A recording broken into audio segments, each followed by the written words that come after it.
The root problem with Christianity is that their god is supposed to be all-powerful and benevolent. It sounds like an easy sell, but when life turns completely to shit, you have to come up with all kinds of whacked-out reasons for why kindly old Jehovah saw fit to run over little Timmy with a combine harvester and leave him in a state of vegetative limbless agony for 18 years. Ancient cultures didn't have that problem. They knew their gods were a bunch of drunken lunatics who ran around boning their close relatives and turning their ghoulies into fruit-bearing trees. Consequently, they tend to make for much more interesting stories, hence why many video game writers treat mythology as a free idea bucket. So here's Too Human, the game Silicon Knights have been making instead of Eternal Darkness 2, possibly out of a crippling fear of money and success. It's based on a sci-fi reimagining, aka copy, of Norse mythology. The player takes the role of Balder, who in mythology was the Norse god of being a total pussy, who got his mum to call everything in the world and ask them to be extra special nice to him. Obviously this would be an awkward character to carry a badass action game, so the whole business with his mummy is carefully omitted while he's poured into the usual suit of magic power armor and turned into Space Marine hero number 580 billion. I have to admit though, the story is to be congratulated for taking the fiery thunderous personalities of the Norse gods and somehow turning them into a bunch of boring, self-righteous, robotic twats with all the warmth and emotion of a glass of water. Too Human is my favourite kind of game to review because it's bad. None of that wishy-washy mediocrity where I have to admit that the soundtrack was nice or that the gameplay was slightly more entertaining than lacerating my gums on the edge of a rusty tin. This is just all bad all the time, to the degree where it starts getting rather worrying. It makes me wonder if anyone actually took time out to play it before release, because there seem to be more issues than pixels. First of all, why can't anyone leave the right analog stick alone? In third-person games, its job is to control the camera. That's what it's comfortable with. You try and work it into combat and it just gets frightened and confused. It's like someone made a submarine out of metal, and the metal submarine worked perfectly fine and became the norm, but then someone said, everyone makes submarines out of metal, let's make one out of bread. Here the right analog stick is used for melee attacks, leaving you at the mercy of a wild and unfettered camera who has nothing but scorn for your desire to look at things. On top of that, Balder pauses for a fraction of a second after every single swing, presumably because he's waiting for a round of applause, so melee combat feels sticky and awkward and flows like a river of bricks. Alternatively, there's gun combat. Balder, it seems, buys his guns from the same shop as Dante, where the only available ammunition is peas and bits of tissue paper. The most you can do while the enemy is at range is chip away at the health of just one of the innumerable horde running up with intent to rape you in the nostrils. Now, enemy spamming can make for barrels of fun. Games like Painkiller and Serious Sam prove that, but take note that both of those games are first-person shooters. In a monster spam sandwich, being able to aim at priority targets is vital. Too Human has to rely on an auto lock-on system that considers a giant missile-firing robot troll an equal threat to, say, an aggravated baked bean. Also, in the most erect of dick moves, some of the enemies explode when killed, granting incurable status ailments to you if you happen to be around, and you will be around, because while they're running up to you, your auto lock-on will have you shooting at a vicious-looking ceiling tile, and did I mention that all of the enemies can run faster than your slow-ass mummy's boy knobhead protagonist? So you'll die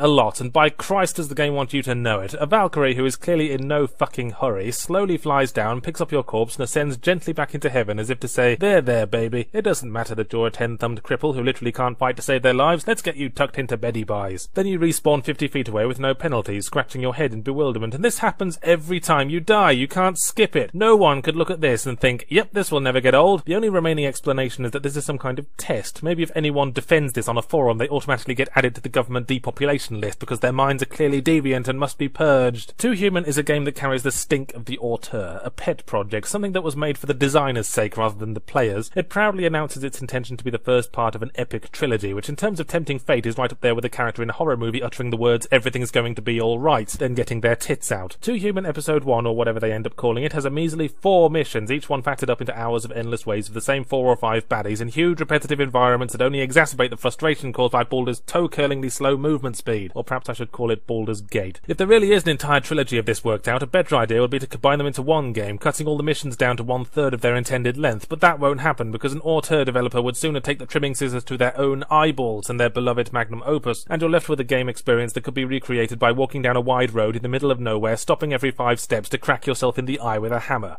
And the road is 1,000,000 miles long. And the hammer is made of wank.